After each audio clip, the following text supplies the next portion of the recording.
Ladies and gentlemen, we are back. Bobcat basketball has returned to the campus of Pasco-Hernando State College. It's PHSC taking on Ava Marie here in game number 1 of the 2024-25 season. Dylan Spalding with you with Robert Lischek in the broadcast booth. And Robert, exciting night. The second year of the Nick O'Neill era has continued here as we get you ready for opening night action, and it's going to be an exciting one. It's a brand new looking team, and again, no debate tonight. It is opening night. It's obviously very exciting, but it is a brand new team, brand new players, only one returning player on this Bobcats roster, so this is going to look like a very different team heading in here to this matchup. It's going to be a lot of fun to see how this team performs. It's going to be really exciting, and yeah, it is a new team. You have one returning veteran and all these new players. But if anyone out there that's worried about this team because of last season, you know, they were 2-24, conference standings 0-12. It wasn't a good look for this team, but this team is now under really fully control of O'Neill, and he's picked some fantastic players tonight, especially with them being basketball smart. That's one of the things that he told me. He said that, you know, they are basketball smart. That's what he emphasized. He said these are really, really important players. I mean, looking at these stats already, you have players that have 70-plus assists, over 100 rebounds, hundreds of points from their high school years. So these are very, very amazing numbers, great numbers, and it brings excitement to this team, a streamlined culture. Yeah, absolutely. It's going to be a fun night here from Pasco-Hernando State College. We're about to get the pregame festivities underway, as we'll be right back here for the rest of pregame as you're watching Bobcat basketball here on PHSC Athletics YouTube page.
And we welcome you back here to Pasco-Hernando State College. Robert Lischek here, joined by myself, Dylan Spalding. It's, again, opening night as Nick O'Neill enters his second season with the bunch, as the Bobcats look to try to have a successful 2024-2025 season. And, again, this team went 2-24 last season, Robert. They really want to improve, and from what we talked to early on prior to the game with Coach Nick O'Neill, it seems like he is very confident about this team's athleticism, about a lot of things that this team brings to the table. This is a very different-looking roster than what we may have seen last season. But, again, one returning face in Nicholas Poulet, and it should be a lot of fun to see how this team gels together here in Game 1.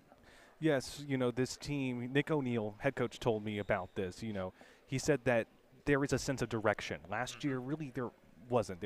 They were figuring out what to do with this team with earlier younger players beforehand. And, you know, a lot of these veterans now are gone, and you have these new younger players. But it's wonderful to see because all these players have some streamlined direction on where they want to go, what they want and what they need. It's a team that is all on this new version of the Bobcats, not last year's version. It's a team that O'Neal and his coaching staff can call their own and tinker on. Absolutely, yeah. It's going to be interesting to see how this Bobcats team fares together in their first true regular season game. A handful of preseason games to get this team ready to go and kickstart the upcoming season. But this will be the real first true test that we will see here for the Bobcats, as we will get you your starting five in just a matter of moments as everybody gets set up and ready to go, as we are about ready for opening night. Should be a lot of fun. Again, the visiting Ava Maria the Gareens, the visiting team from down in southern Florida, as we are underway here from Pasco-Hernando State College. David Villareau will dish it out to number 10, Joseph Stosh, rebounded by Ava Marie, and early on, Ava Marie will take the rebound from the Bobcats. Again, establishing momentum is going to be very important for this Bobcats team as they get under their first game under the way here in the 2024 campaign. Yes, O'Neal told me that they need to match the energy of their opponents. Last year, this very same team, the Gyrenes, played hard and never let the energy level go down. It made the Bobcats unable to keep up with them and saw their 10-point deficit losing 85 to 84 last year. Ava Marie able to connect, so they get the first buckets of the night. Again, looking at your Bobcats starting five currently out on the floor. We'll get to that in actually just a second, as Luke Dickinson will go up for the two. And just like that, an early 4-0 lead for the Ava Marie JV squad. We'll get into more information about them in just a little bit, as the Bobcats really getting worked right now defensively by this Ava Marie defense. It has been a very physical start here for the Gyrenes. And a great job by Joseph Stosh there on the put-up, able to get the first points of the season for the Bobcats. They're on the board 4-2. Joseph Stosh is a power forward, small forward. He had 416 points with Zephyr Hills High School last year in the 2023-24 season. Dickinson from mid-range, able to grab it, and actually that'll be a three-point ball. He was over the line, so it's now a 7-2 lead. 5-point advantage here early for the Gyrenes and for Ava Marie, as they currently have all the momentum early on, and it just seems like so far they have put all the pressure defensively on this Bobcats offense. You know, exactly. That is the best way to describe it, pressure. You know, last time that they went up against this team on the very same day, November 5th of 2023, the energy level was very high with the Gyrenes, which caused the Bobcats to lose momentum. They were unable to keep up with this team, and that's something that they were trying to focus on. In order to win tonight, they need to match the energy of their opponents. Stosh going up for three off the rim. Put back off the rebound is good from Villareau, and that will be the second basket of the night here for the Bobcats. 7-4 currently your score.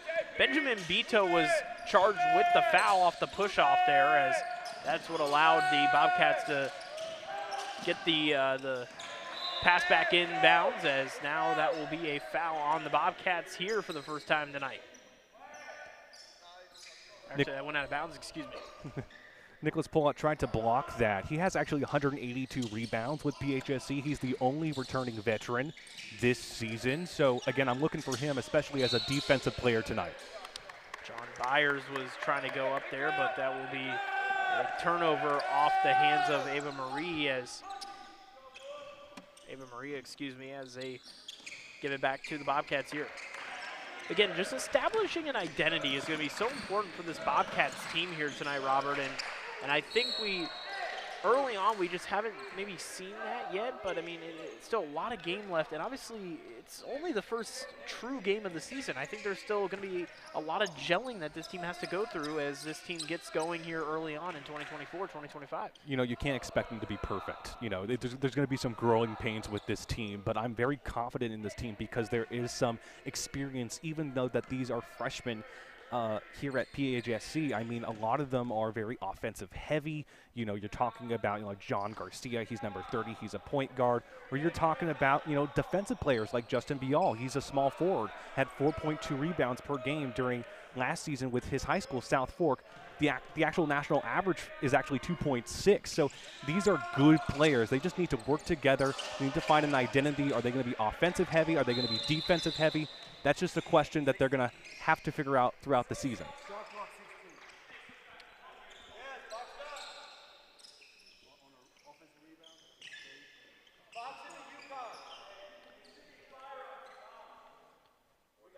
Nicholas Polite will be the one to pass it back in. Polite, again, the only returning member on this Bobcats team. He had a very successful season last year, averaged 12 points a game, second amongst the team last year, and really was a bright spot amongst this roster in a season that did not go into the favor of Nick O'Neill. And again, we talked a lot about it. This is his team this year.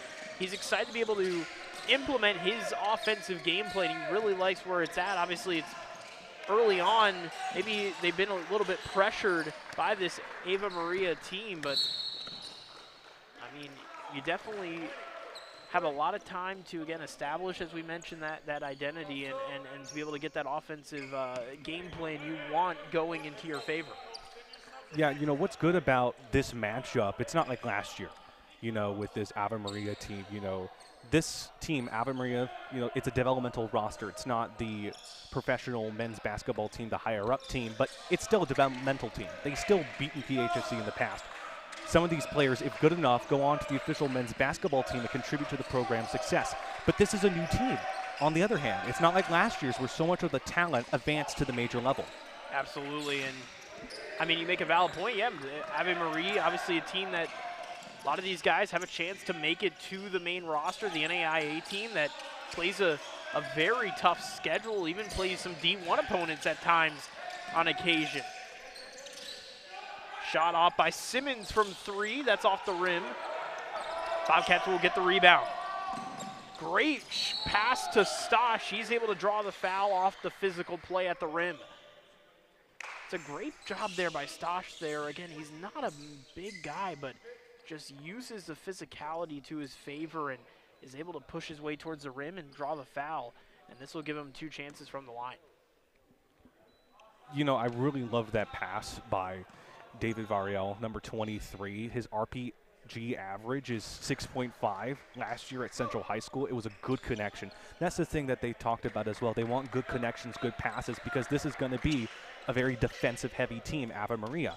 So if they get good connections, good passes up in front, down in center, and go for those plays where they have an ample opportunity to shoot, they'll go for it. Handful of changes here for Ave Maria as they make almost a wholesale lineup change. Only one remaining starter here in the game for the Gyrenes here in this situation. And again, even for Ave Maria, I mean, you just gotta, you're also trying to establish an identity too early on in the season. You're entering a new season, obviously probably some new players as well. Team that went 8-8 last year, but there are probably guys who go from this team, as you mentioned, move up a level now to the main roster. So there may be some new faces as well for this Ave Maria team. Shot from three, no good. Shot off by number 33, Joseph Burkett. Great work there to the rim by Villareau, but not able to grab the basket, but a foul off Ave Maria. Trouble there, not a great decision by Ave Maria. You know, it was just... It does look like it's going to be a foul, though, actually, on PHSC in that sense. You know, as I was going to say, you know, with this team, Ave Maria, if we look back last season, you said, you're right, 8-8 overall, you know, .500. In conference, they were 3-3. They had a 2-game losing streak. But here's the interesting part about this team last season. At home, they were 6-2. Away, they were 2-6. They got one of their wins here last year. So, again, this team wants to improve. Even if they're a developmental team, they want to improve from 8-8. But, right now it's been pretty tight. It's tied up already. You're just going to have to see who's going to be more aggressive, but not to the point where fouls and technicalities are going to limit their play. Absolutely. And looking at our referees tonight, by the way, Terry Jones, Justin Gonzalez, and Arnaldo Rivera. Meant to mention that here before the broadcast. So the ones who are making all the calls and giving us all the fouls, if you will, here tonight. But nevertheless, Dylan Spalding and, again, Robert Lischek with you here as we take our first media timeout of the evening. Again, so far, both teams have made mistakes, and I think you expect that early on. Both teams are trying to feel each other out, trying to get establish a bit of a rhythm, if you will. And you expect that early on in the season, especially in the first game. You expect a bit of a feeling out process, not only for your own team, but also against each other's team. Yeah, what's gonna be interesting the next couple games outside of this home opener is that are they gonna continue the positivity, like the positive things about their team? Or are they gonna limit certain aspects of their team in order to fluctuate against different competitors? You simply just have to know that this is gonna be a new culture, so there's gonna be new differences with this team. Ave Maria trying to move the ball around. That's going to be Burkell, who's having trouble holding on to the ball. That goes out of bounds. That is going to be in favor of Ave Maria. So they will get the toss in here. Chance to try to make something happen on their end of the court. Burkell with the pass in. Burkett dishes it out to Jude. Jude moving the ball around on the outer part of the floor. Running out of time, shot clock expiring. Able to get it off right at the end was Jude, just off target, really more of a desperation shot there. And the foul will be handed to Ava Maria. That's going to be number 12, Jonathan Paul, the junior, the 6-foot junior guard. Drawing the foul, or committing the foul there, and chance now here for the Bobcats to pass it in as Nicholas Polite here will step out as number 20, Louis Jean, will come into the game here for the Bobcats for the first time tonight. Very similar play like last time that we saw, where it was that pass up to the left side. What a dish to Jean for the wide open three.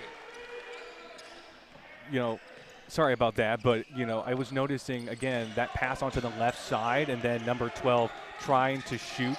He's a power forward. He's got 209 field goals during the 2023-24 season, which made him 36th in the state of Florida during his high school career.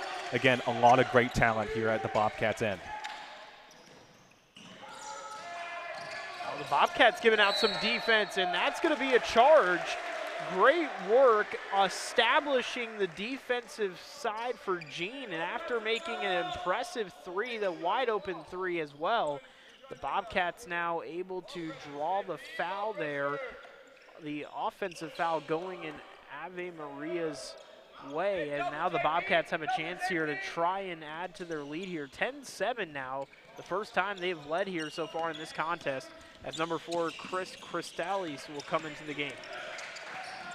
Cristales gets it out over to Jean, and Jean from three again, trying to go for another three ball, not able to connect on that one, but another really good opportunity from long range, and a lot of spacing on some of these recent shots here for the Bobcats.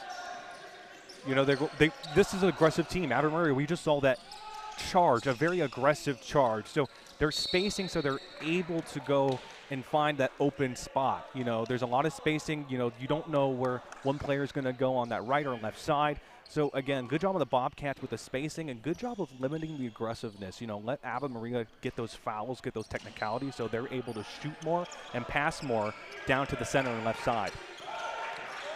Cristales loses control. He kind of, I think he just lost track of it there for a second. I'm not actually sure what ended up happening there. Jonathan Paul goes up for the easy layup to grab the points for the Gyrenes, but I'm not sure what happened there. Cristales just, it seemed like he just kind of lost control of it a little bit. I'm not even sure what happened there. So the Bobcats able to respond at least after the incident there.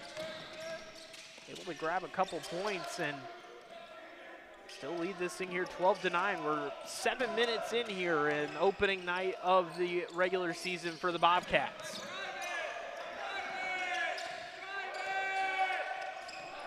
A lot of movement happening here across both ends of the floor for both teams. Zielinski on the put up there and not able to get that one in. Now a tussle for the ball. Nobody had full control. Ava Maria will get the opportunity. Burkle with the 3 ball. That's not good. Ava Maria still contains possession here, passing it around more. 15 on the shot clock. And that will be a foul on the Bobcats. Joseph Burkell trying to go up for the short-range jumper there. And the foul goes towards the Bobcats. One thing to note already, we're only 12 minutes in. 6 fouls already for Ave Maria. That's definitely something you have to clean up early because you can easily get into the bonus here early on in this game. You know, exactly, right? You see them being very aggressive, and that is a good thing to a certain extent. You have to match the energy level of your opponent, but when it comes to being so aggressive that you're costing the game, you got to limit that. You got to go back. You have to be aggressive on those defensive ends, but not to the point where you're going to cause yourself to get penalties and limit your team's potential to win the game. Chris Lauterbach on a massive 3 there for the Gyrenes, and it is now tied at 12 apiece. I think we have a bit of a clock problem here. We were having a little bit of trouble before the game started. The clock actually was having some trouble going off, if you will, and I think we were able to get it fixed. So nevertheless, Bobcats now going to go on their offensive end of the floor. Villareau, Gene now under the rim, puts it back up one more time. He's able to connect, and it's 14-12, 2-point lead here for the Bobcats in the advantage.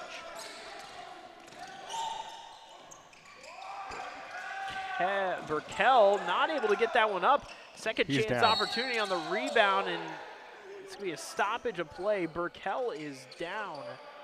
Yeah, he's in pain a bit. And he's going to get back up, but he got hit hard on the floor, and obviously that does not feel good. Coming down as hard as he did, he went up for the basket and just hit the floor hard there. Fortunately, he's up and okay. You hate to see an early season injury for any team, and you hate to lose a player early on as you're just getting your year started. Player just tried to check in, but you know, yes, exactly. You know, that's why we talked about the aggressiveness factor. Yes, you want to be aggressive, so you're able to, you know, get a rebound, a defensive rebound, or get a really far pass. But if you're going man-to-man coverage, you know, against a player, and you're being so aggressive that you're either hurting yourself or hurting another player, you know, it's not a good look for the Bobcats or, you know, Ave Maria. If that happens, you know, you might get injured, you know, or you might cause a penalty. You know, these are things that you have to determine, especially by team. You know, how aggressive do you want to be? Do you risk the biscuit, I should say? Or, you know, do you continue to find other ways around that aggressiveness? Yeah, and I mean, you said that perfectly, and obviously the Bobcats are without 2 of their players here tonight, and obviously they're trying to, you know, limit, you know, using up their players early, if you will, because obviously it's a long season and it's only game number 1, and you definitely don't want to overwork your players to the point where by the end of the year when you get into conference play, they're not healthy, they're not 100%. So you make a very valid point there, Robert. It's going to be very important to preserve your players, but also make sure that they still play at a very high level, because you want to be able to give them, you want to be able to have them give you the most that you possibly can out of them. So BJ Jefferson will be stepping up to the scorer's table, as we will expect him to probably come in here after the first free throw attempt coming from Joseph Burkett, his first of the night. I'm excited to see BJ Jefferson. He's a shooting guard. He's got 11.3 points per game at Ultima High School during his 2022-23 season. So, again, a lot of good players with their stats and everything, but right now it's a bit jittery. We can say that. It's a bit jittery with their play. There's a lot of big openings, you know, in the inner 3. So you have to look and see where they're going to go, right? Again, the aggressiveness, I think Ave Maria is way more aggressive, you know, right now. So how do you combat that? You know, you either maintain that energy or you try to find a way to, you know, pass through that aggressiveness, that zone. Cristales gives it off to Wiggins. Shot from 3, long range, no good. Off the shot from Villareau. The Gyrenes now will have possession. Burkell goes up for the shot, draws the foul, and Burkell is the man of the hour after drawing the foul there and actually able to grab the points as well. So this will be an and one opportunity here for Burkell, the 6'1" freshman. This is exactly what we talked about. Fouls, those are going to cost a game. You know, already it's been a foul-heavy game. So many penalties, so much aggressiveness. So the teams either need to dial that back, or they need to find a way to push through that aggressiveness and not make sure that they get a penalty or foul and lose the game. Wiggins tries to go up, draws a foul again, and another foul drawn by the Bobcats. Vincent Sabatino there charged with the foul, the shooting foul going in the favor of the Bobcats, and a chance here for Wiggins to shoot for 2. And really, sometimes that is the nature of the game, though. If it's a physical game, if it's being played this way, sometimes having those fouls, it'll just all end up offsetting each other. So a lot of times, you know, fouls just become a part of the play style, if you will. And so far tonight, we have seen so many of them. Plenty of them from both squads, more importantly from the Gyrenes early on. Yeah, Kalen Wiggins, I was going to say before that, you know, because he's shooting right now. He's averaged 6.5 points per game during his season last year with San Jose Prep, so he's definitely a scorer. Burkell going to try to drive his way into the paint there, not able to. He has to dish it out. Still no opportunity. The foul will be called. Chris Lauterbach went up for the shot there, as it is going to be Gyrenes basketball. It will be a pass back inbounds here for the Gyrenes. Shot from 3 over the rim, no good, but another foul by Ava Maria. Ave Maria there on drawing the foul. Not exactly sure who it was on the foul there, but it's going to be called for number 10, Michael Long, on the foul. The 8th foul now, and again, the Bobcats are in the bonus, so every time a foul happens, it's automatic free throws, and this is exactly what you don't want here if you're the Gyrenes in this situation early on. I mean, 10 minutes left in this first half, and you already are in the bonus. You know, it's going to be hard, you know, for the Gyrenes if they want to be aggressive, but they don't want to get fouls, or which one do you choose? You know, and for the Bobcats, perfect opportunity right now. You know, having these back-to-back, you know, throws, having these back-to-back, you know, fouls for Ave Maria, so they're able to score more, and that could be a confidence booster. You can see that as a confidence booster. Hey, you know, they're off worse. You know, they're having more fouls. We're doing good, clean play, smart basketball. So right now for them, it's been great, you know, in terms of their play and in terms of their aggressiveness. It's dialed back, but it's not way too much where, for example, Ave Maria is getting penalties every single time. Louis Jean will take his second shot after making the first. 16-15 your score. It was 16-15 in the favor of the Gyrenes, but apparently there was a mishap on the score sheet, so it was back to 15-15. Great aggressiveness there by B.J. Jefferson coming in to try to get the steal on the pass. That could have been trouble there for the Gyrenes, but the foul drawn there, and that will now give Ave Maria a chance to dish it back inbounds here. Would have been a good defensive rebound opportunity. Jefferson just darts to his right, tries to get there, but again, a little too rough, and now it leads Ave Maria to have a possible scoring chance on the Bobcats side of the court. Marcus Shade stepped into the game here for the Bobcats. Burkett dished it out to number 25, Sabatino. Ball back in the favor of the Bobcats. Stosh loses control of it, gets a hand in there, was Ave Maria. Chance now here for the Gyrenes to try to get something going here and tie the game back up. Loses control is going to be Burkell, and that will be a turnover on the ball going out of bounds. And again, still some sloppy ball work from both squads, not being able to keep control. That's definitely going to be something that both teams are going to want to talk about and try to correct here heading into the second half. You know, because there was too many opportunities, I think, with Ave Maria, you know, with the rebounds. You know, the Bobcats had good, ample opportunities. I really like those rebound opportunities that they had. You know, for example, number 20, Jean, had that one on the right side of the court, but nevertheless, the teams got to work on their basketball, clean basketball play. You know, they're supposed to be basketball smart. They're supposed to be aggressive, but again, not so much aggressive that they're, you know, leading to sloppy play and opportunities for the opposite team to score. Simmons gets it back on the other side of the floor. A lot of movement around here for the Gyrenes. The defensive pressure heightening up, traveling. Great work defensively by the Bobcats. That is how you want to draw it up. They aggressively push for on the Gyrenes, and that is exactly how Nick O'Neill drawed it up perfectly. Great work by the Bobcats defensively. You know, that's what O'Neill drawed up. Oh. Jefferson able to grab, I believe, the points and also draw the foul as well. Foul's going to be on Cole Simmons, the 9th foul already here within the first half, within the first 10 minutes practically. And in favor of the Bobcats and Jefferson, that looked like that could have gone into a charging foul.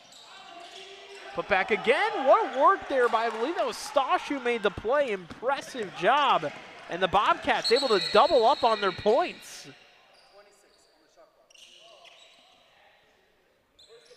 Again, good opportunity by Stosh. Again, power forward, small forward. You know, he plays both positions, 416 points. He's one of 3 players that have 400-plus points in their high school career.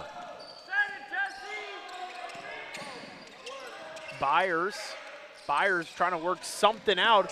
Great work for the Bobcats there defensively, able to get a hand in it was Jean. It does go out of bounds, so the Gyrenes will keep possession here. What job by Jefferson, able to steal that one from out of the air. He will try to put it up, not able to connect on it there. A couple hands for the Bobcats, and the Gyrenes will go back the other way now off the rebound. First by Jean with that rebound, or possible defensive rebound, and then you have Jefferson who's able to catch it mid-air and attempt to score. Stosh able to grab the rebound. Great work. Again, they are very physical tonight here we're seeing from the Bobcats. Defensively, they have been very, very stout, if you will, so far tonight. Jefferson trying to look for an open man to pass it to. He gets it out to Stosh. Stosh gets it in. 2-man defensively he was covered by. And really nowhere that Stosh could have gone there, but he was still able to make the play and able to grab the points. So the Bobcats are rolling here. It feels like the momentum has really gone in their favor. Defensively, they've been very, very physical. They've been aggressive. They've gone after the ball. It feels like they are always in contention of getting a rebound or getting a steal, I should say. And then in terms of points, they're also being very aggressive and grabbing those second chance efforts, even on the free throw opportunity, getting a chance to put it back and grab extra points as well on that. That is very impressive job by the Bobcats. They're playing really good, clean, aggressive action here over the last couple of minutes. You know, you put it right on the money. The Bobcats are able to get those rebound opportunities or intercept those basketballs. Really, I think the main focus, I think, for the concern for Ave Maria, those opportunities, those rebound opportunities for the Bobcats come from the left or right side when they're trying to pass into the center. So, you know, for the Bobcats, that's really, really good. You know, this team is pass heavy. We see that already. And it's good that the Bobcats are able to instinctively know where these players are going to so they can have a chance to score and continue this lead, a 10-point lead already, with 8 minutes and 30 seconds left to go in the first quarter. Pass back to Byers. Byers dishes it out to the three-point land to Dickinson. Simmons dishes it out back to Byers. Byers from 3, rebounded here by the Bobcats. Dishes it out over to three-point land. Jefferson dishes it out to Villarreal, I believe that was Shade who got the shot off there, and that will be in for the Bobcats, 27-15. Great steal by Jefferson. Jefferson trying to go up. That is going to go out of bounds. The last touch there by Ave Maria, and just like that, the Bobcats will retain possession here. Actually, they will call it a foul there, and this is going to be a timeout here. You know, Villarreal and then Shade. What a combo with that play. They're able to pass it up front to the right side of the court and then go back to, I believe, back to Villarreal and then back to Shade in the center, able to try to tip it up and in. And then what we just saw just minutes ago with Brian Jefferson, able to intercept that ball and try to go for another shot. So I really like what this Bobcats team is doing. They are intercepting at the right time. They are clean basketball. You know, they are doing so well with their defensive measures, but again, not teetering on fouls. They're doing it very, very well. And, you know, this seems a much better team than we saw last year on opening night. Yeah, I mean, B.J. Jefferson, I mean, that steal kind of came out of nowhere. I mean, nobody expected him to come over and grab the steal there, but I mean, it's just been very impressive to see what this Bobcats team has been able to put together. Not only have they played clean, but they've also played aggressive in the process, and that's very tough to do, especially in a game like this where fouls have kind of came at a premium, if you will, for both squads. 5 fouls for the Bobcats. They are still in potential threats with the bonus, potentially allowing the bonus for the Gyrenes, but again, this has been all you could have really asked for. This will be a pass in here, an inbound pass coming in here for the Bobcats off the out of bounds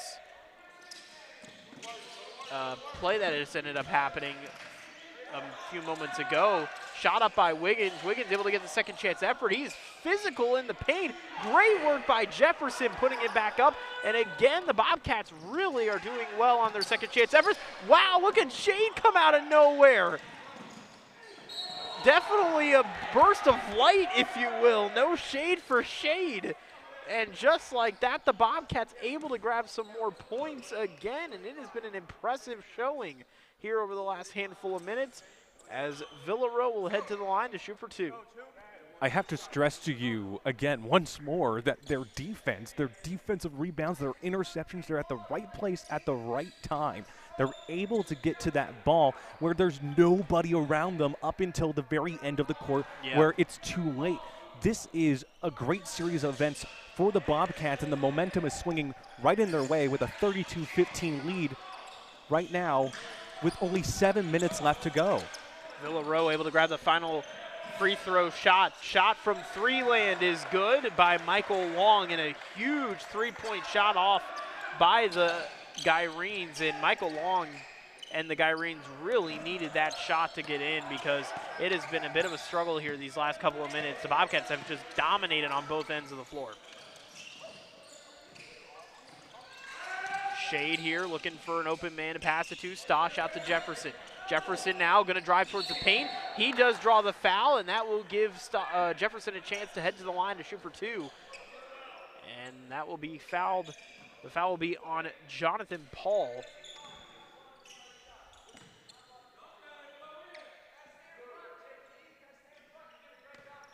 Now, my curious question is this: will Ave Maria have more defense on these particular players who have intercepted the ball? You're talking about Jefferson.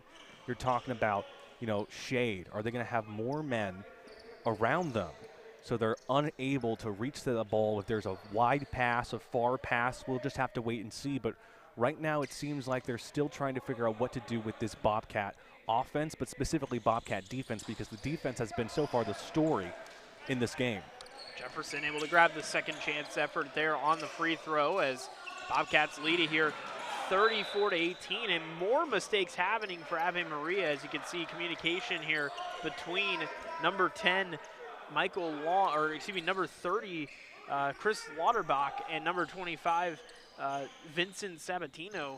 For the communication there after the misread pass. And again, the mistakes have been really a lot for the Gyrenes, and that's also been kind of the story as well, is just Gyrenes have just been, I don't want to say a little bit not too aggressive, but they've just made some bad mental mistakes, if you will.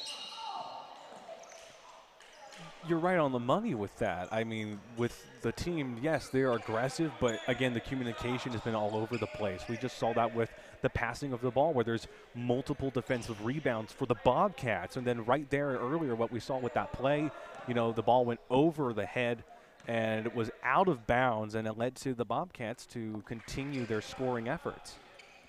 Kristen Cristales here with the drawn foul. He'll get 2 chances from the line. First opportunity here incoming. Foul is on number 2, Isaac Zielinski. He just came into the game just a few moments ago. And that will go in and out, as that will go back into the favor of the Gyrenes. Gyrenes will regain possession here. 35-18 is your score here.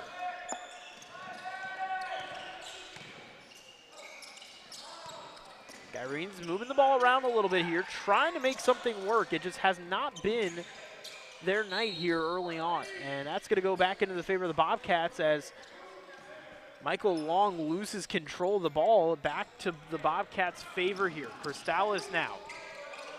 Just passing mid-court. Cristales dishes it out. Able to get it back in bounds and save it. Cristales brings it back in bounds again. A little bit of ugly passing there happening for the Bobcats, but they were able to redeem themselves. And what a block by number 24, Kaylin Wiggins. Incredible play by Wiggins there to grab the block. The Bobcats not able to score on it, but just an incredible physical defensive block there by Wiggins. Zielinski dishes it out to three-point land. Michael Long not able to connect. The Gyrenes still regain possession off the rebound. Shot from 3, very short. Chance here for Gene to try to go up and grab something. He does, and an and-one opportunity. Great work physically by Gene to draw the foul, and the Bobcats grab 2 plus an and-one opportunity. It's 37-18, as the Bobcats will see Gene head to the line to grab this 1 extra free throw potentially. You know, when I see the play right there, the last play was Gene, the pass, all the way up to the court, and you know what? There's only one person that was against him. Nobody else. It was a one-on-one, and Gene was able to tip it in, and now they have another scoring opportunity with another free throw attempt. And we can't be for mention not to talk about that Kaylin Wiggins block. Oh, One yes. of the most impressive blocks you will see. He was a very aggressive block there by Wiggins, able to grab a huge defensive rebound here for the Bobcats on the block. Wiggins is one of the best players from his high school. You know, he was with San Jose Prep, and we talk about his scoring, but I forgot to mention his defense has been stellar. When they saw him, you know, in the footage that I saw recently of him when looking at this roster, he's defense heavy. Burkett on the 3 ball is good, as that will give the Gyrenes now a 38-21 deficit here with 4 minutes to play, a little over 4 minutes. Stosh trying to go for the second chance effort. Loses control, and the Gyrenes now have a 2-on-2 effort here, 2-on-2 opportunity. Foul going to be called on the Bobcats there. Physical play within the paint.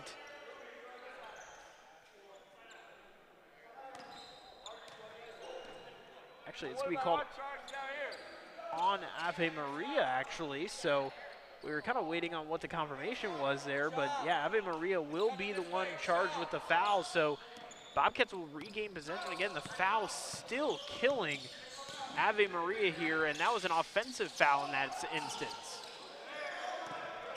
Stosh now. Pushed it out to Gene. Gene back to Stosh. Stosh trying to go up for it. That goes out of bounds, and the Bobcats will keep possession. I hear the communication with the Bobcats team, and Cristales has been that front communication person. He's been the one that's been able to call the passes and make sure that the ball can progress forward without those rebounds or defensive blocks by Ave Maria. He's been one of the best players with that communication front, something that O'Neal talked about. Communication is so key with this roster and the culture that they're trying to build. And I could see him definitely as one of the better players to continue plays where you don't think, well, that's not going to happen. Well, you know, Cristales has been wonderful on this effort to keep plays going. Nicholas Poulat there, Polite charged with the foul. His third of the night. Definitely not where you want to be at here heading into the end of the first half. Again, fouls for both teams.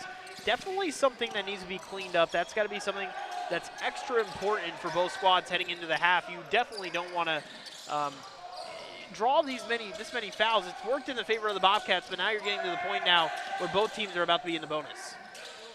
Shot from three-point land. That's good by Joseph Burkett, and the Bobcats now allowing a little bit of offensive energy coming here from the Gyrenes, and you definitely don't want to allow the Gyrenes to get on a bit of a run here.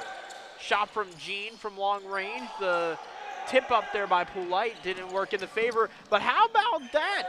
A steal coming from Gene, able to get it in to Shade and grab the quick, easy points, and just like that, it's 40-24.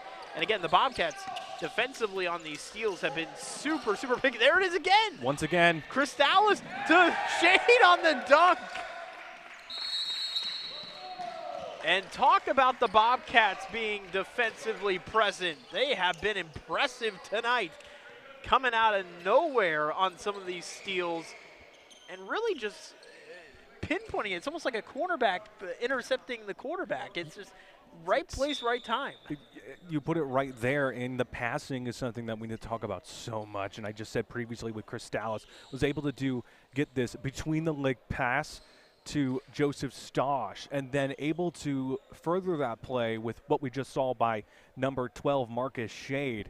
Again, you know, Marcus Shade is a small forward. He had 209 field goals during 2023-24, which made him 36th in the state of Florida on this statistic. He was with Braden River High School. And again, you know, I see such a revised energy with this team. And with what we've seen so far, if Ave Maria is unable to say, you know, listen, we're passing the ball way too early. You know, we're doing sloppy play when it comes to progressing the ball down the court. You know, if we're unable to fix those things, you know, right now the Bobcats are going to win everything. They're going to win this game so well. For the Bobcats, they got to say, let's keep this mojo going. You know, we got to keep this going. We got to make sure that, you know, we're able to see the flaws, the open holes on the, you know, Gyre's offense, and continue that by getting those interceptions, getting those rebounds, I should say, and making sure that, you know, the Gyre's, I should say, are able to be more aggressive, get angry to the point where fouls are going to keep on happening and they're able to get more offensive opportunities. Yeah, it's an 18-point lead here for the Bobcats, and right now all the momentum is in their favor. And again, just pressuring this Gyrene's team so well in a way that they're not being overly aggressive and making mistakes. They're being smart about how they're pressuring them, and it's really, I would say, frazzled this Gyrene's offense, and it's just been very impressive to see. They've also just been in the right place at the right time and have timed up their steals perfectly as well. Cristales trying to go for the drive in, not able to draw a foul. Cristales limping a little bit as he's powering his way down the floor. The Gyrenes is trying to grab something positive to wrap up here the first half of action. 2.5 to play here from Pasco-Hernando State College. Wiggins from three, long range off the back of the rim, no good. Foul going to be going into the favor of Ave Maria as a foul called on Joseph Stosh. One weak point I see with the Bobcats, they're unable to really capitalize on doing three-pointers, but, you know, with this game, is it going to be really important about those three-pointers? I don't really know.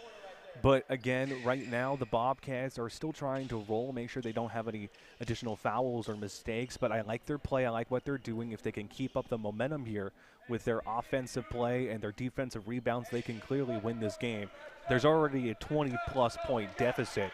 So, again, the Bobcats are doing, I think, everything they can to make a statement tonight and for the rest of the season. Yeah, and I really think on those three-point opportunities, you really can't blame the Bobcats because they're actually relatively open three-point opportunities. They're actually making smart shot decisions. It's just more so they're not connecting on the three-point opportunities. And that's really been a problem, I do believe. But, I mean, again, it's early on in the season. Guys are still trying to find their rhythm, find their groove. So it's going to be interesting to see how this team kind of gels. Maybe three-pointers become their thing. But as you mentioned, so far this game has been more about the steals and the second chance efforts than it really has been about the three-point opportunities, although we have seen a couple of them coming into the favor of the Bobcats. So it's going to be interesting to see how this game progresses here as we continue. Villareau gets it out to Shade. Shade out to Stosh. Stosh out to Wiggins. Wiggins from three. Goes for the three ball. He connects, and I guess he listened to us. I guess so.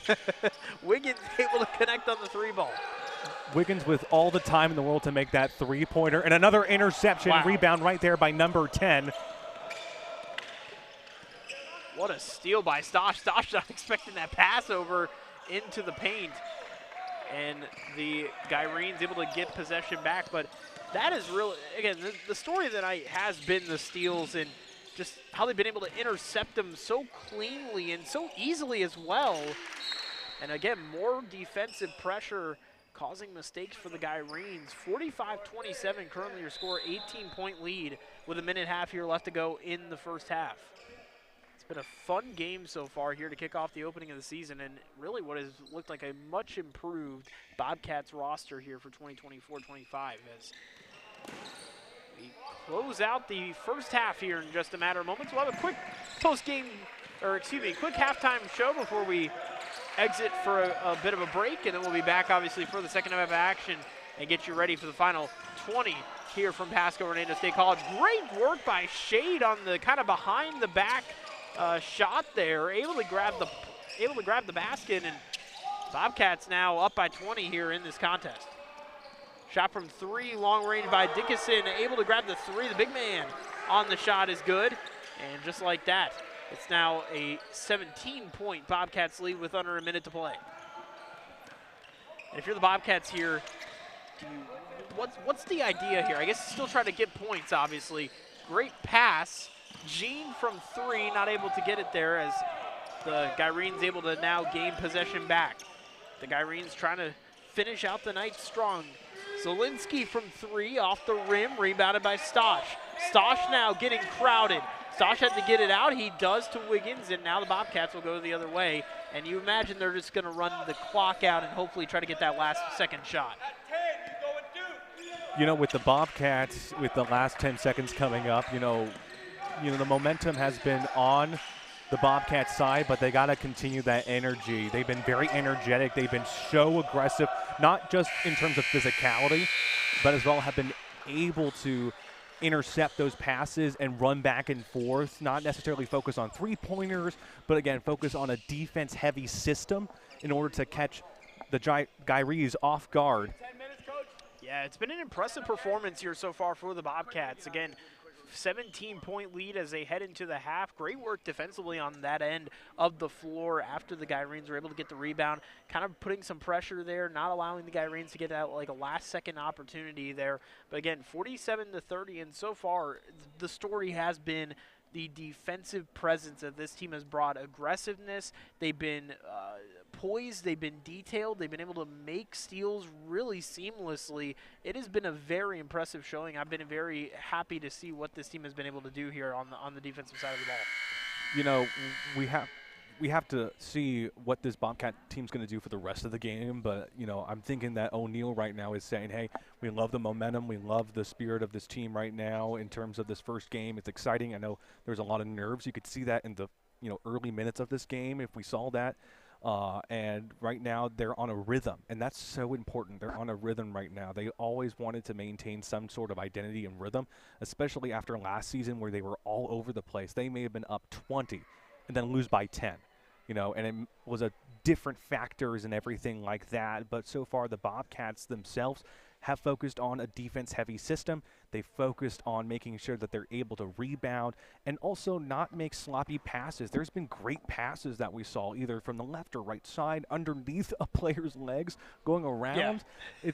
It's just flair. It's just flair and skill and talent that we didn't necessarily see last year, but with all these, freshmen and where they came from in the state of Florida and even outside of the state of Florida.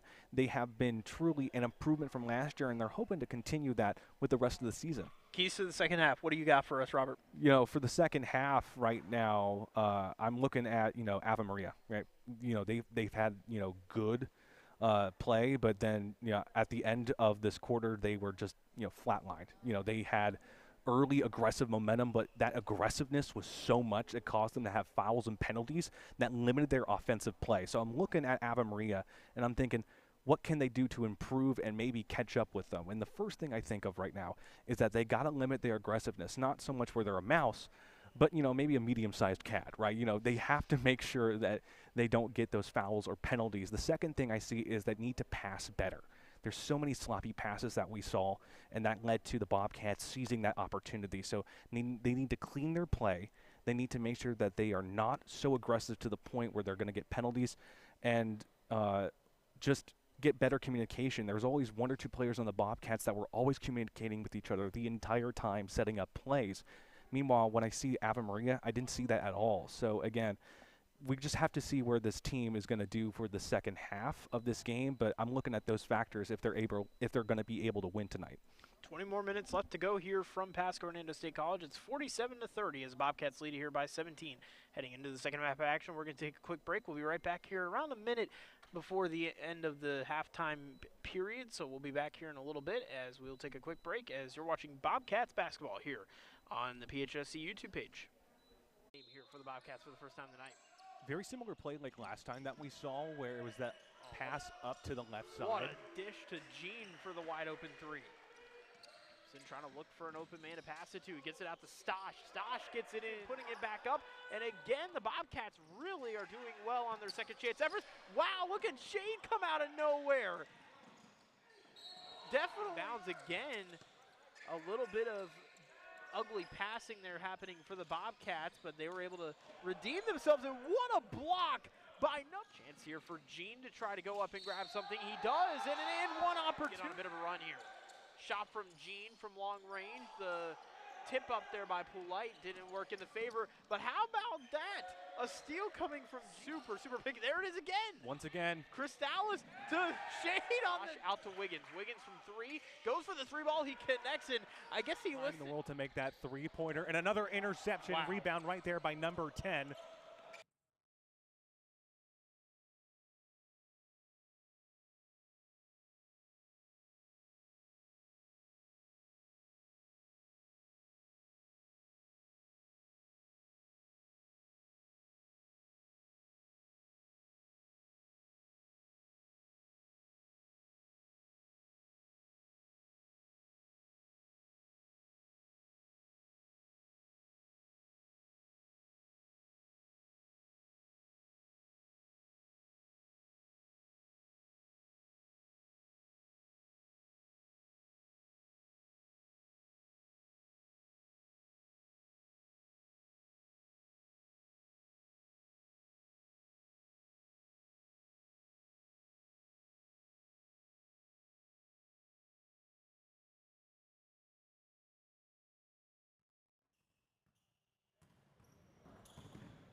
welcome back here to Pasco-Hernando State College. Dylan Spalding and Robert Lischek with you here on this Tuesday night. It's opening night here in the NJCAA Region 8 Conference.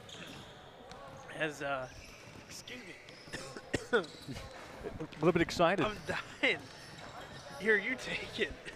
As the Bobcats right now are leading 47-30 here, and right now they have gained a lot of momentum in this game simply because of their defensive measures. And right now the Bobcats are hoping for a clean finish and win against a rival that they lost to over a year ago on the very same day, November 5th, here at home. And what I'm really looking for with this team, for anybody who's watching who just tuned in right now, the Bobcats have been offensively great, defensively amazing. They have been great on the rebounds and the takeaways, and for Ave Maria, they're struggling with fouls, I should say. They're struggling with fouls, and they're looking to work on that. But we have 20 more minutes of basketball action here as the Bobcats hoping to secure their first win of the season, the second year of the O'Neal era here in New Perici on the West Campus at PHSC. Yeah, it's going to be an exciting finish, and obviously looking around the NJCAA Region 8 Conference tonight as Florida Memorial JV team took on Indian River State College. That game should be all but wrapped up by now. It's a 5 o'clock start for that game. Start of the first quarter, though, Enterprise State Community College coming into town, taking on Florida Gateway College. And Pensacola State College at Reed State Technical College tonight, 8 p.m. kickoff for that game in the NJCAA Region 8 D1 level. Again, there's a D2 and a D1 level. The PHS Bobcats in the D2 level. The Bobcats get off started strong here with early points, 49-30, 19-point lead for the Bobcats.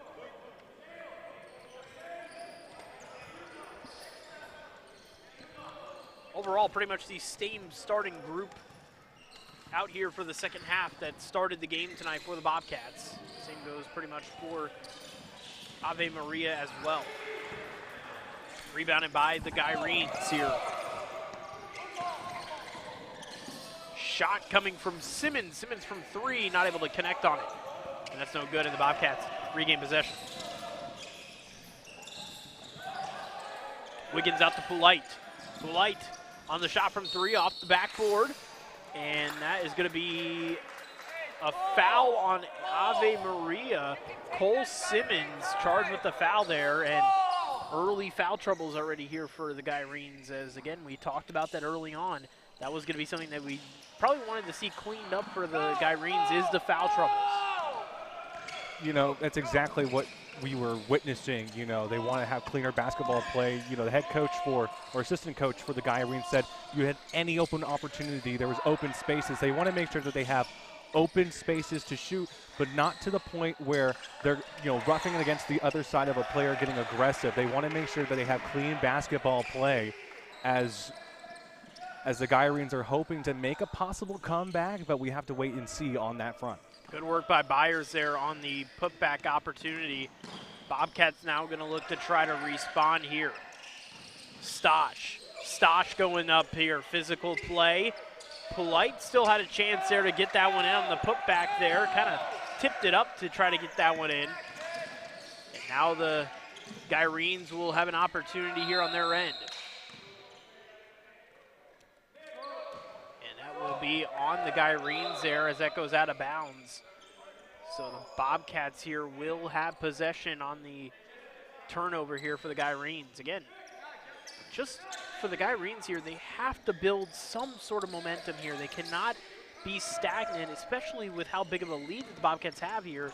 They have to build something here in the second half to have any shot of being able to win this ball game. You know, it's such a weird thing. They're so aggressive, but they haven't overturned this game. They haven't blown out the Bobcats. They haven't gone and put extensive pressure on the Bobcats. It's almost like if the Bobcats are not fazed by this pressure, and that's a good thing for the Bobcats, not so much for Ave Maria. So they have to figure out a way to make better plays, make sure that, yes, they're aggressive, but not to the point, again, where they're teetering on fouls.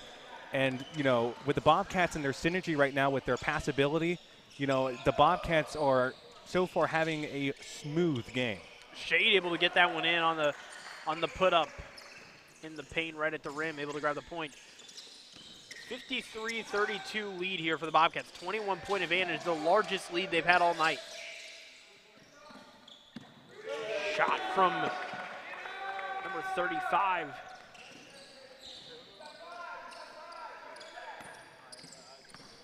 Byers able to grab the three ball there. 53-35 now. 18-point advantage for the Bobcats. Polite draws a foul and able to go to the line to shoot for two, and a chance here for the Bobcats to grab 2 easy points from the line here. This is exactly the right scenario for the Bobcats to get more points by these fouls, and so far they have seized the opportunity with these additional points. It just extends the lead and also extends the mindset for at least Ave Maria that they might not be able to catch up in this game. So good on the Bobcats side to continue the play and to make sure that the Ave Maria school is Ave Maria making more mistakes than the Bobcats. Ave Maria brings an entire new group out onto the floor here. So brand new group of players coming out here. Chris Lauterbach comes into the game. Joseph Burkett comes into the game as well. Michael Jude, Isaac Zielinski as well coming into the game. And number 4, Joseph Burkell. So brand new group here for the Gyrenes. And again, if you're head coach for Ave Maria, Jacob Powell, you're really at this point, and you know, it's still early to say it, but you're really just trying to mix the lineups around to see what works and maybe try to build some momentum here heading into the final handful of minutes here as we approach the end of this game. You know, new group, new energy possibly. You know, it's more like damage control right now. They want to limit that deficit, but with a new group of players, they could possibly, you know, take over the Bobcats. You know, different players, that might be a different mindset or different probability, different teamwork. With Ave Maria, that might not be able to, let's say for the Bobcats, not be able to go and override them like we saw with the last group of players. So again, these are just amounts of different change-ups. Let's see what works, let's see what doesn't, and maybe they can start something. But right now, it's again 57-38. They got to do something now, and they got to do it fast. Foul called there on number 24, Kaylin Wiggins, as media timeout here on the floor. Yeah, I mean, as you mentioned, again, it's Bobcats have really dominated this game. They've been consistent in terms of their play. They haven't made too many mistakes, and that's really, I think, been the story of the night, and kind of the difference between both teams is limiting mistakes, and that's been really something I've been impressed by here by the Bobcats and by Nick O'Neill. And this team has really, again, just found early momentum to start out the year. This is where you want to begin, because knowing going into next week, the slate that you have, it is going to be a tough road heading into next week for the Bobcats with some really impressive teams coming up on the slate. You know, and what we see tonight is composure. You think youth and inexperience might be a factor, you know, a new team. But again, as we said before, and as what Coach O'Neill said, you know, these are basketball smart players. They know the game inside out, and they're being led by a coach, you know, Nick O'Neill. He was a JV and varsity coach at Genesis Preparatory School in Newport Richey for 10 years. So the experience is there, the youth in terms of energy is there, but not the inexperience, not breaking of composure. Here with Ave Maria, you could see the aggressiveness, you could see almost the bitterness in a sense where they're being way too much, you know, way too much aggressiveness. Great shot from Chris Lauterbach there on the put-up three ball there. Great work from Lauterbach, and now the Gyrenes down by 16. They're slowly but surely cutting at the lead, and one thing that they have been very good at in this second half is just shooting from beyond the arc. They've looked really impressive. They made some crucial three balls, and now a turnover here from the Bobcats. This is a good opportunity here for the Gyrenes to make a push back, at least get this under 10.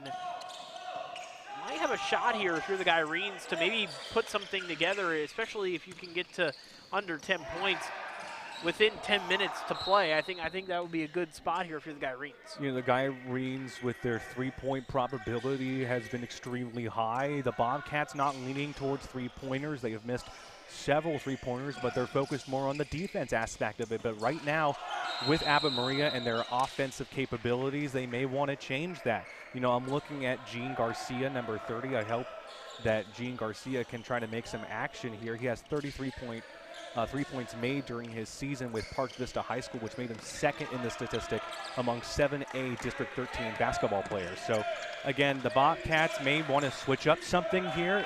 It's worked before, but right now, Ave Maria is on their tail with this deficit.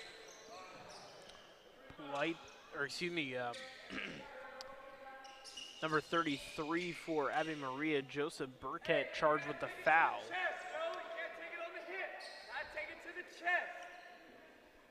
You could just hear the coach right there for Ave Maria say, you know, don't take the hit to the chest, just don't take the hit. This is exactly what they've been trying to talk about, at least what we've been talking about is that aggressiveness. You know, the hitting is way too much, or the hitting is out of control, or the aggressiveness is out of control. They're trying to limit that by making sure that they have good, clean basketball, but put internal pressure, not necessarily external pressure, on the Bobcats. So right now, another opportunity for the Bobcats to extend this lead and extend this game for the Bobcats. DJ Moore checking into the game for the first time tonight. Moore making his first appearance. Again, everybody here on this Bobcats roster, technically, if you will, kind of making some history in their own careers, because everybody's making their collegiate debuts tonight. As we mentioned, only one player on this roster has college experience, and that is Nicholas Polite, who was on the team last season for this Bobcats roster. So everybody's learning this JUCO level style of play, and although this Ave Maria team isn't a JUCO team per se, they are at the JUCO level, if you will. You know, yeah, the Ave Maria team, this developmental team, right? This is not the official men's basketball program team, but this is where some of their best players go up and then join the men's basketball program. Yep. So you can't count them out simply because they're a developmental team. I mean, looking at the actual basketball team, their basketball team last year, they had a season like no other, 9-5, 22-10 overall, and had players that had over 1,000 minutes, and they all come from a developmental team, this program. So you can't count them out for anything, but I do like what the Bobcats are doing. I do like what they have been doing recently with this game. So, you know, right now the Bobcats got to keep that energy going. Nice pass from Wiggins to Poulat. Poulat, though, just not able to hold on to it. He had a really nice shot opportunity, but is not able to connect. How they put it up there was number 4, Burkell. Chance for Poulat again. He connects. Really nice play on the drive into the paint and able to grab a couple points there for the Bobcats. 61-43 is your score here. And again, if you are the Gyrenes, you cannot keep trading paint. Another cough up there of the ball for the Bobcats, but the Bobcats lose possession there quickly. So mistakes happening really for both teams here over the last couple of minutes. You know, these are vital mistakes. You know, we just saw a possible scoring opportunity got thrown out the window. And for, again, as we saw with Ave Maria all game, they missed scoring opportunities because their passes were so far wide and out. So, again, it's a game to see who has less mistakes, who has less fouls. And so far, the Bobcats right now are doing a pretty good job with limiting those fouls and making sure that their passing game is top-notch. Call will be, ball goes out of bounds as Bobcats will retain possession. They'll have an inbound pass here upcoming. Looks like a player might, number 2 on Ave Maria, he had some discomfort. Yeah, it looks like it's his shoulder, and he's going to call for a check-in here. So that will be number 2, Isaac Zielinski, coming out of the game there. Number 34, Benjamin Beto, comes in, I believe, for the first time tonight we've seen Beto here in the game. So not what you wanted early on here in the season. No, you do not. And so far, again, it might have been the aggressiveness that cost Ave Maria in terms of the game and possible injuries. You don't want to be so aggressive. But, again, as we said before, yes, it's good to be aggressive, but not to the point where it's causing yourself to have injuries or limiting your team to get those points needed to win. Rebounded by Ave Maria by number 25, Vincent Sabatino. Another wow. rebound, another. PJ Jefferson going airborne. Can I just say he has been spectacular, and this is the same thing I've been saying all night. You cannot give those wide passes. You have to keep them you have to keep them clean and tight. You have to keep them so tight because these players right now with these defensive rebounds, they've been able to get those balls and score so well, and that's why the Bobcats are up 65-43. Man, that PJ Jefferson dunk, that might be a SportsCenter top 10. SportsCenter, I don't know if you're listening, but that might be the play of the week. That might maybe some NBA prospects got to look at this guy because, again, just wow, the energy of this team is so different than we saw last year, just in the first game alone, and they're keeping up with that energy like we just saw. So again, good job on the Bobcats to keep this momentum rolling. Sabatino will be make his second free throw shot here as number 14 Cole Simmons checks into the game here. Again, making plays like that, you just show confidence. When you are that confident to go up for the dunk, no worry about points at all, and you're able to kind of show off, if you will. Those type of plays showcase where the team is at within a game, and that was really, what an impressive play that was. Jefferson coming in for the steal all alone and just making the dunk. Can't really get over that. That was an impressive play. Again, SportsCenter, if you're watching, that might be a top 10 play. It might be, and again, with this team and what we saw, most of these interceptions, most of these, steals, there's only either one person against a Bobcat or none, or to the point where it's too late. And that's what the Ave Maria has to work on. They have to work on their defense. They have to work, yes, it's good to be aggressive, but at certain points where, there's an open opportunity. And here the Bobcats are fully seizing the emptiness on the court to gain momentum and to get more points.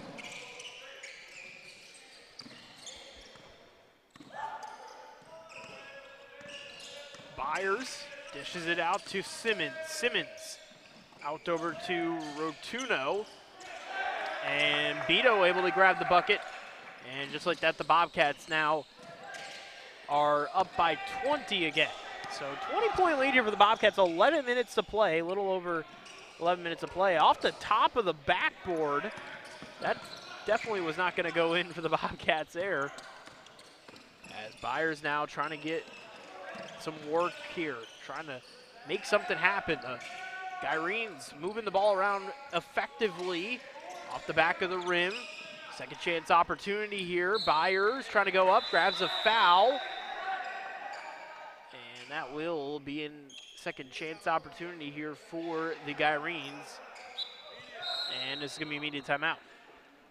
So 10:56 here left to play in regulation. It's a 20-point Bobcat lead, and the confidence is oozing from the Bobcats here tonight. And again, definitely there have been sloppy mistakes that have been made by the Bobcats and even by the Gyrenes as well, but the way they've been able to play, the effectiveness they've had, it's just been an all-around good start to the season. It's been a good performance, and definitely something you're going to be excited to take home, especially heading into your next contest here coming up in a matter of days. There's not really much time to rest. Now that you're in the season, it's going to be a busy time of year, and they run through early December, which is one of the longer starts to the year that they've had here in the fall portion of the season.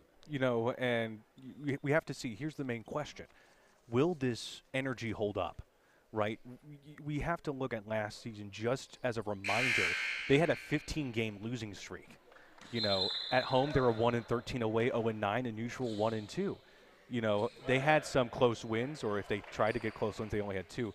But close games were, we're going to win. And unfortunately, they had a deficit of 10, or it was by 3, and it can drain the energy. And that's what we saw last year. That's why it was so hard to witness last year's season. But now we see this revised energy, and as I said before, this is O'Neill's team. This is a new team with veteran players, and they're able to tinker and work on what is needed. There's already some amazing bright spots on this team that could be used forever in this season, for the next 2 years of this season. So right now the Bobcats are on a roll. We just have to see what's going to happen next in the next couple games. Gyrene's able to grab a point here, 18-point lead now. dishes it out to Wiggins. Great dish out there from Moore to Wiggins. Second chance effort goes into the favor of the Bobcats. 20-point advantage here with 10 minutes, a little over 10 minutes to play here. We're halfway home here from Pasco-Hernando State College. Beto trying to keep a hold of it. He does not. It was another pass that went straight to number 12. It went straight to Marcus Shade. Another bad pass by Ave Maria. That's something that they have to work on in order to salvage this game. Those passes are leading the Bobcats to go on the other side of the court and try for continuous shooting opportunities. Rebounded here by Ave Maria. Simmons able to grab the rebound. Sabatino. Maybe go for it himself, dishes it out to Byers. Byers from three, able to grab the three ball, and just like that, 17-point advantage here for the Bobcats as Gyrene still trying to push to get back into this contest here. That might be the bright spot for the Gyrenes is the threes, but now we just saw another three-pointer, Brian Jefferson. So again, the 3 points have been a really good bright spot for Ave Maria, but that's not going to be enough in this game, especially after the early penalties, or I should say fouls, early fouls and lack of consistent passing, where the Bobcats are just seizing every opportunity for this win.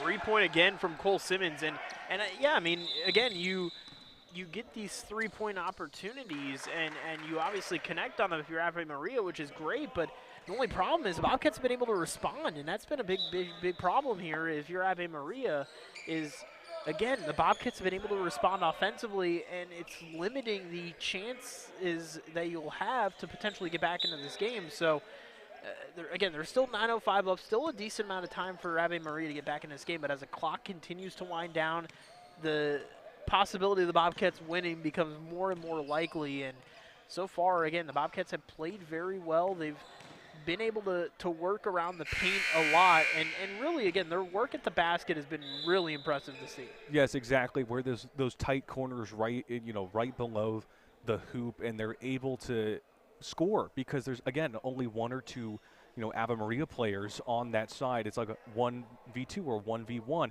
and then you have the extra backup. You have your backup by the Bobcats causing pressure, and then you have Ave Maria bat pass. All the Bobcat players go on the other side of the court, start to pass with each other, and score.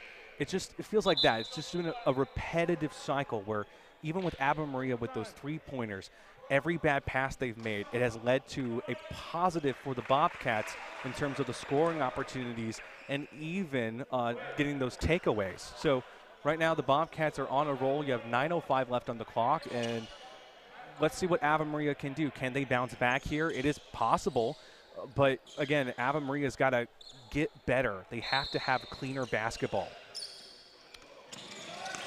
Villaro passes it in. That will keep in possession for the Bobcats, as it was last touched by number 34, Benjamin Beto. Yeah, Beto just took that ball and pushed it out, and that led back to the possession for the Bobcats. Nicholas Polite will be the one to pass it in here, inbound to the Bobcats. Villaro able to get it. Poulat able to drive it in. How about Poulat going from the inbound pass, able to rebound the shot that came off from Villaro and able to connect on the bucket for the Bobcats. Impressive stuff. Poulat again on the rebound. Impressive run here for Nicholas Poulat.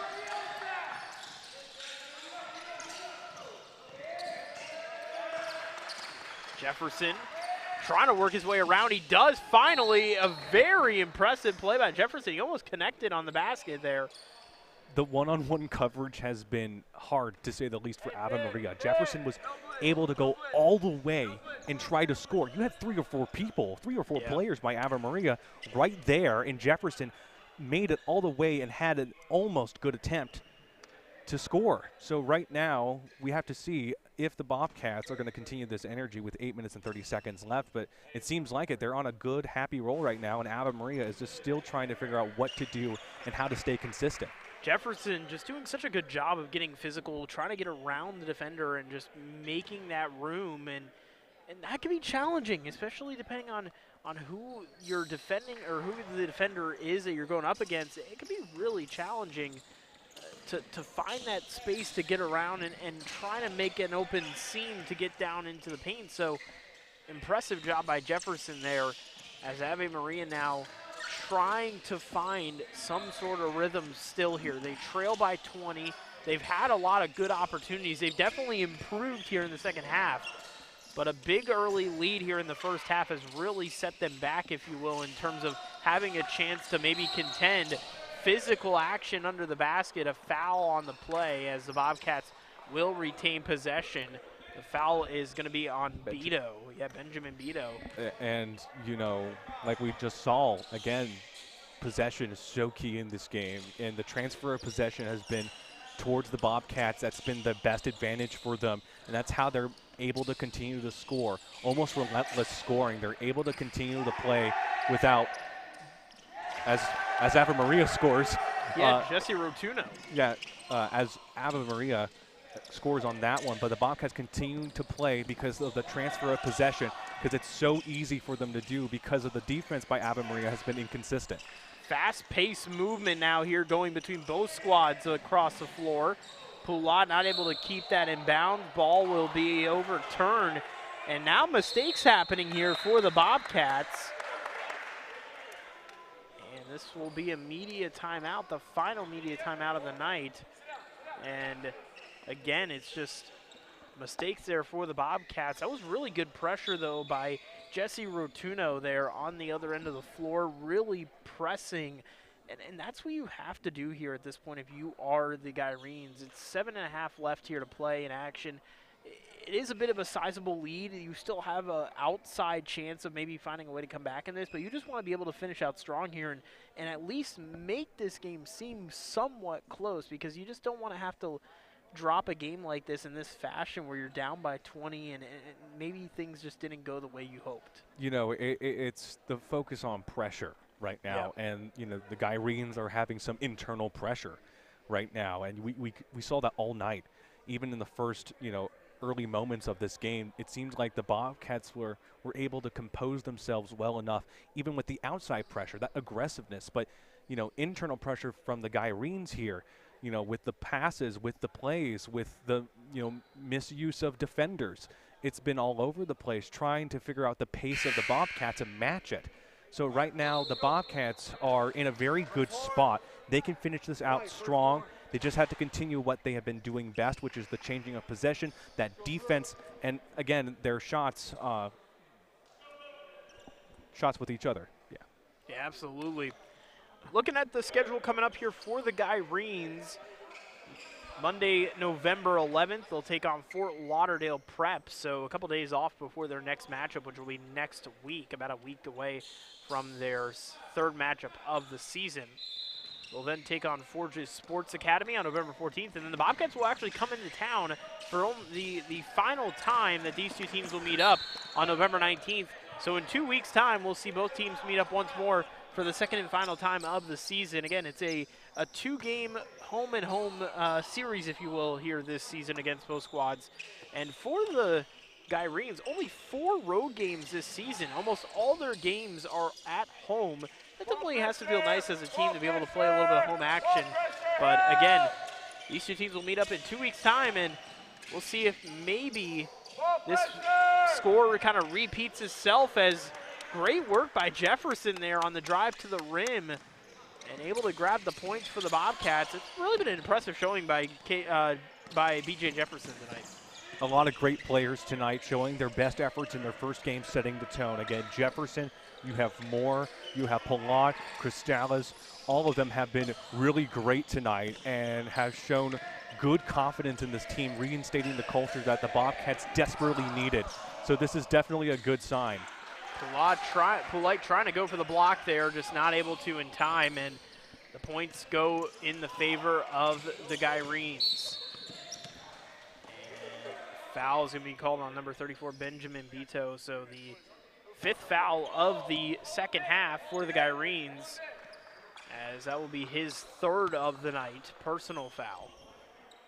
Benjamin Beto is an example of what I've been stressing. The aggressiveness, yes, to a certain extent is good, but not to the point where, again, you're getting those fouls and causing the transfer of possession to the Bobcats where they're able to score more. And that's something they're going to have to work on, and something that I've been overhearing from the head coach here about this pressure, about what they need to do is as they are, looking to salvage this game one way or another. It's just been a very difficult position for Ave Maria so far. So clock had to get readjusted here. 6:27 remaining on the clock. 26 on the shot clock here. Shot from three land is good. What a shot from Villarreal, and just like that, Bobcats now up by 21 again. And again, they just continue to keep this lead within 21 points. It's kind of just been the benchmark, if you will, here so far for the Bobcats. Polite able to get the rebound as the Bobcats will go back the other way now. Villarreal, great dish to Wiggins. Ooh, that was pretty. That is a seamless play. That was a great transition there for the Bobcats on their end of the floor. That is exactly what they have been doing all night, is those passes up in front and able to continue the play, able to continue the transfer of possession. And that's something that they've been working on, and something that I see as a great positive, especially versus very hard teams with very difficult defenses. So again, good job on the Bobcats as they continue this almost hot streak, you want to call it, for the Bobcats tonight. Yeah, and I really think when you build this confidence and you have a lead such as this, things just flow so much better. You are able to kind of work in a bit of a, as I mentioned, a rhythm, if you will. And I think we've seen that a lot from the Bobcats tonight. It's just they've been working in tandem so well in terms of their passing and in terms of their flow and their transition as well. It's been impressive to see the Bobcats and the way they've been able to kind of maneuver through this game as a team. It seems like they've really been able to be kind of in sync, if you will, here throughout this contest. And Byers will get up for the shot, and it was good on the layup opportunity. Polite gets it out to Gene. Gene now tries to push his way into towards the bucket, not able to grab the shot opportunity there. Chance here again for the Gyrenes. Shot from three land is going to be by Jude, not able to be made as the Bobcats will get the rebound. Gene once more going for his opportunity on the layup. He gets it. 85-62. It's a 23-point Bobcat lead now. They're going to take a timeout. Timeout. Yeah, they were stressing timeout multiple times, but that wasn't happening. There's 5 minutes left in the game, and you got to be wondering, where does Ave Maria go from here? They're still trying to figure out what they can do. They've done better in some of their passing, but again, as we said before, the fouls and the defensive measures that they have is just way too aggressive, and it's leading them to cause costly mistakes. And for the Bobcats, they have this in the bag if they can continue that internal pressure, if they can continue those great passes like the last play that we just saw. So, again, the Bobcats are really working well with each other. Ave Maria is still trying to figure out everything as 5 minutes are left in this game. Yeah, and I really think at this point in this game, if you're the Gyrenes, you're down by 23. It's getting to the point now where it's getting become out of reach if you're the Gyrenes, and I think at this point you're just trying to really get everybody in sync, be able to kind of build something here in these last 5 minutes. Heading into your next contest, you just want to have something positive to take into your next contest that you can say, hey, listen, we did well. Obviously, there were a few things that they did well here in the second half, but you just want to be able to kind of get everybody in sync. It is only game number one, so fortunately you're going through these growing pains early on rather than later in the season. So we'll see, as that was almost a quarterback pass as Polite tried to go for the slam. That was like a Shaq-esque type dunk there. Polite again, second chance opportunity, and again the Bobcats connect on the second chance opportunity. They've done really good on those second chance efforts. This is exactly what they need, exactly what they need to carry for the next couple of games throughout the entire season even. The connectivity of their passes have been so strong. It's been able to create larger deficits for the opposite team and continue that pressure. Another quarterback style pass. So, wow, talk about that working out perfectly from Viral, I yeah, think. from Viral of Villaro to Wiggins to number 20, Gene on the pass. I mean, that was impressive on the transitionals. Look. Again, easy. Oh, what a dunk by Wiggins. You see right there was an open and ample opportunity. He was right there with nobody, just 2 players behind him. So, again, good job on the Bobcats to keep this momentum. At this point, it seems like they're just showing off just a little bit. But, you know, I think you might call that. But I think you got to have fun. You're up 91-64. Your confidence is high. I mean, you really do have to be able to embrace this confidence because you're playing well. You've been able to finish out this game strong here. I mean, this has really been an impressive showing by the Bobcats. And, you know, again, you mentioned the showing off part. I think you got to – That's a positive way. Yeah, it's in a positive way. I think the Bobcats have definitely deserved the way that for sure. They've been playing very strong here tonight. Again, 91-64, 27-point lead here as Bobcats continue to add on. Again, 3:30 left to play. Taking a look at what's coming up for the Bobcats here at St. Pete College on November 7th. That's really when things will start picking up for this team.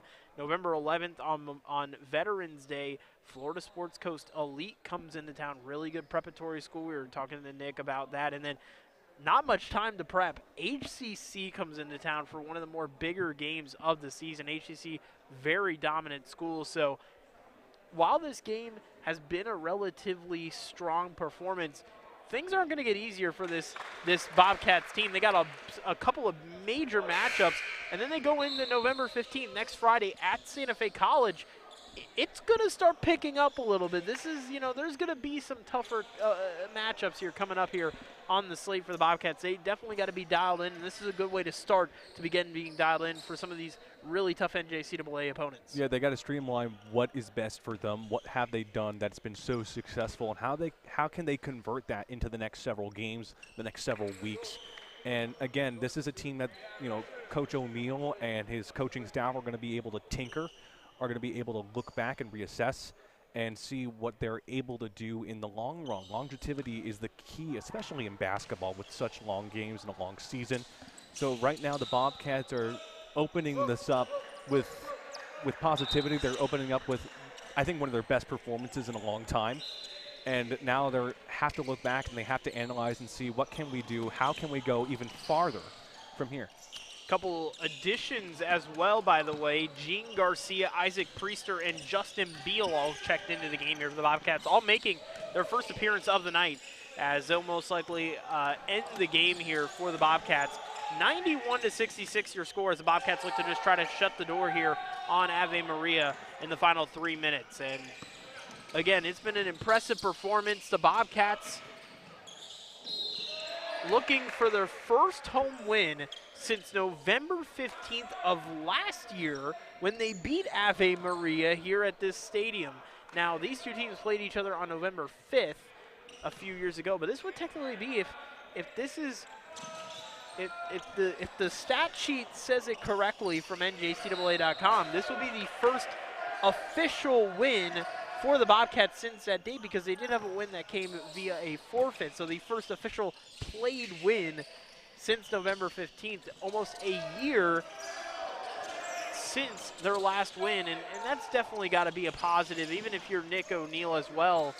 The way you played tonight, getting a chance to grab a win here to begin the season, I mean, you couldn't ask for more confidence to build off of heading into what looks like it's going to be an exciting 2024-25 season. You're starting off the right foot, and that's what you want to do. You want to start off with the right foot, and you want to see how far you can go. And again, there's going to be some difficult games, but the culture is different. It's a streamlined culture. It isn't divided factions. It isn't, you know, one type of play or the other. It's going to be a plan. There's going to be a structure, something that the Bobcats are going to be working on, and something that was missed last season, but this season they're working harder than ever to make sure that us Bobcats are really proud of this team.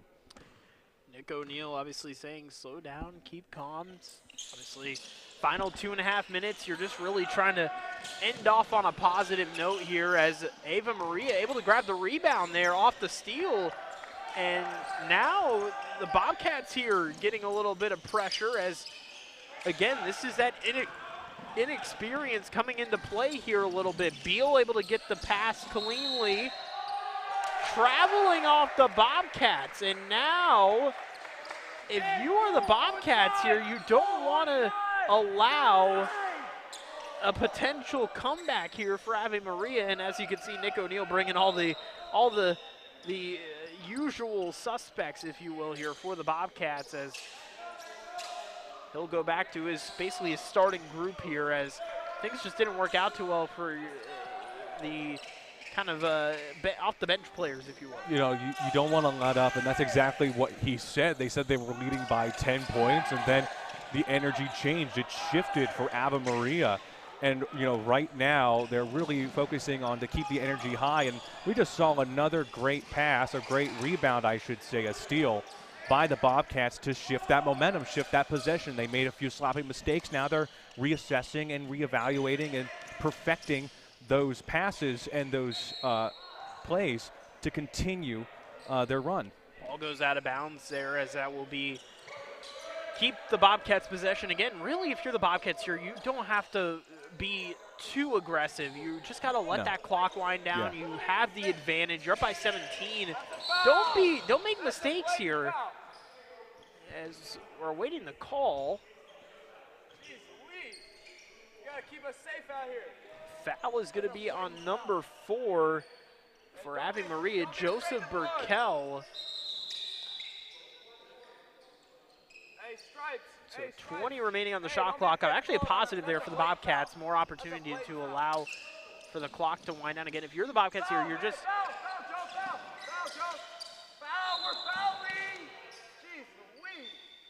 You could hear the anger if you're hearing right now from the coach because of the aggressiveness, the too much aggressiveness there, and now the Bobcats, another scoring opportunity. This is something that's going to be focused on, I think, for the rest of the season, for at least Ave Maria. Can they fix that aggressiveness issue? Can they make sure that they don't do so many fouls and limit their offensive success? Because the Bobcats so far have converted most of their offensive plays into points, and it seems like there's another foul. Yeah, another foul there. Offensive rebound from Shade. Foul will be called to number 30, Chris Lauderback. And the free throw attempt is good. So Ave Maria will,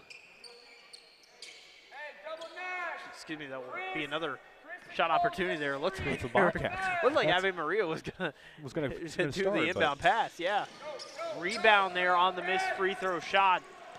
Again, 18-point lead here for the Bobcats. And really, the Bobcat three ball going in there. So Ave Maria still got some life left in them, but really the time is just so little left. It's really going to be difficult for them. We'll see what happens here over the next minute and a half, but it seems it's a little too late. It's a little far, yeah. Chris Lauderback again on the foul there, his second in the past couple of seconds, basically. Rebounded here by Burkle. So Ave Maria still with a potential chance, but they really have to be quick here. Exactly, but time is not on their side. And again, those mistakes are happening more and more often with those passes and with those shots, the change of possession. That's been, I think, the entire fixture of this game, the change of possession. The Bobcats able to convert on these mistakes. And so far, with only a minute left, it's a little too late. Yeah, and another foul there. Foul going to be on number 10, Michael Long.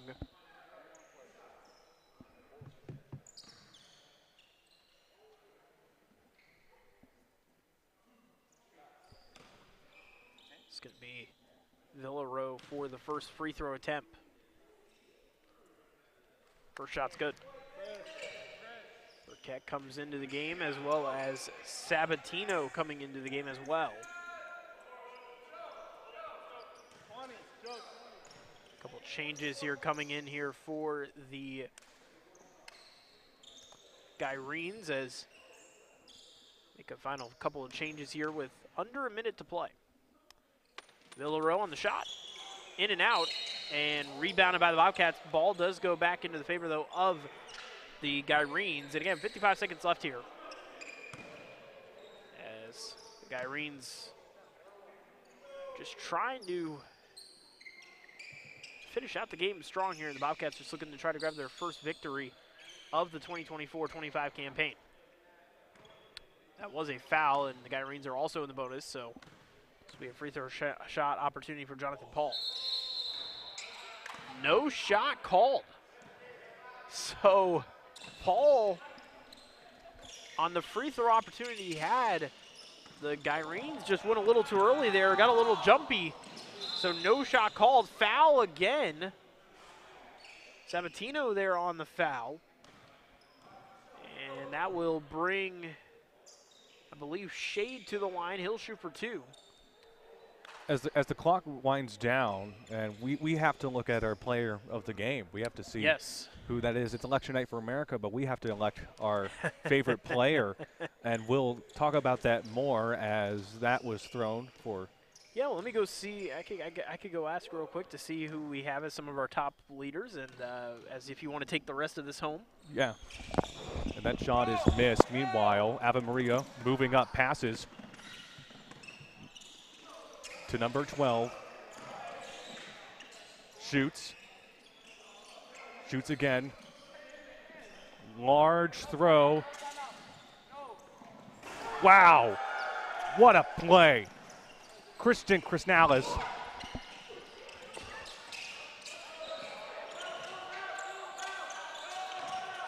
Over the head pass to number 12, Marcus Shade, as the clock winds down. I just missed the Nicholas Poulat dunk. What an impressive play by Nicholas Poulat. And obviously some embraces here as the Bobcats will wind the clock down. And for the first time in almost a year, the Bobcats are in the win column at home here from Pasco. 96-77 victory here for PHSC. And the Bobcats will head to St. Pete College here on Thursday night with a 1-0 record to take on their first NJCAA opponent of the season. In terms of player of the game here, you know what? I'm thinking let's get the veteran. Let's get Nicholas Poulat on there. Nicholas Poulat, yeah. I don't know. I think the storyline of him being the only returning player I think could be an interesting story. So let me grab Nicholas here real quick and see if I could grab him. Everybody here at home watching, this was a fantastic game. If you're watching this right now, it's a start of potentially something for this Bobcats team who has been in who has had constant struggle last season, but right now we're getting our player of the game. All right, we're joined with our player of the game, Nicholas Poulat. Nicholas, thanks so much for joining us here on the broadcast. Obviously, congrats on the victory, 96-77. Really big victory for you guys. You're the only returner on this roster, so to have this victory like this, everybody's in their first game of their collegiate career. How important is it to establish that chemistry, establish that momentum as you guys head into this upcoming season? You know, I think it really all started in practice. You know, I mean, we get out of that practice, you know, we trust each other, and we formed that bond, you know, from day one. We were just able to build that chemistry first practice, and we just kept building it ever since. How important has your leadership been to the success of this team? Obviously, returning for your second season, the only person who has collegiate experience. So how important has your leadership been to the success of this roster?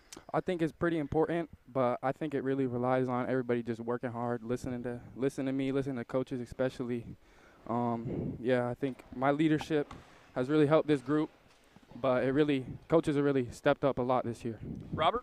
So, you know, with this team that you versed last year, right, you know, a year later, what was the mindset going up against this team?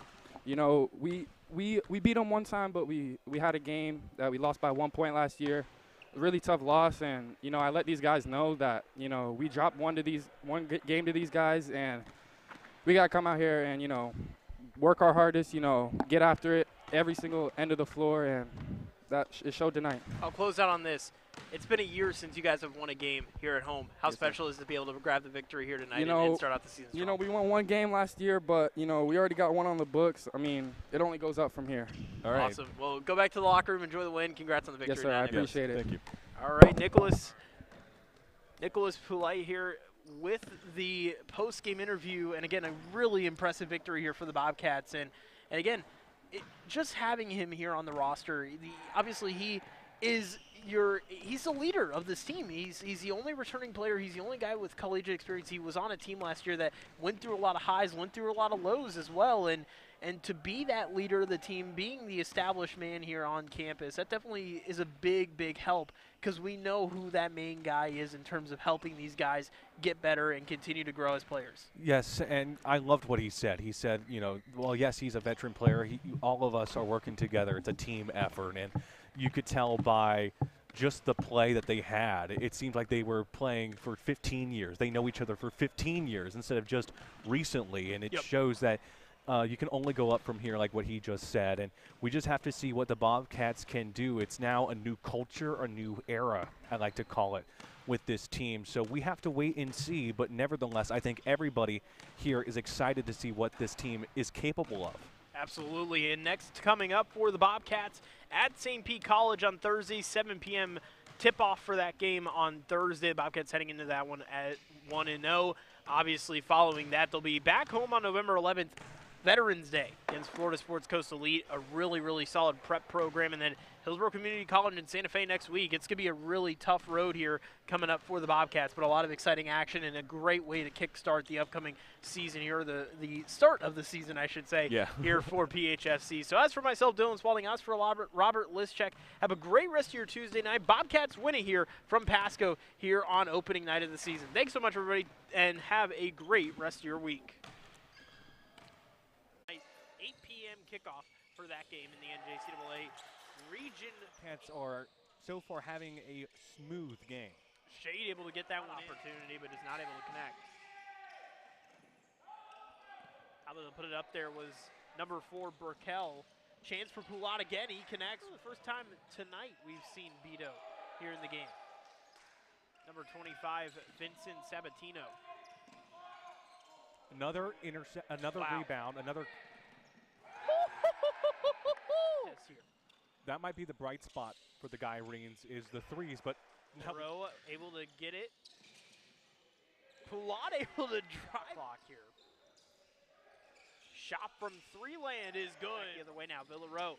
Great dish to Wiggins. Ooh, that was pretty. Another quarterback style pass. So, wow, talk about that working out perfect. Look. Again, easy. Oh, what a dunk by. Shoots again.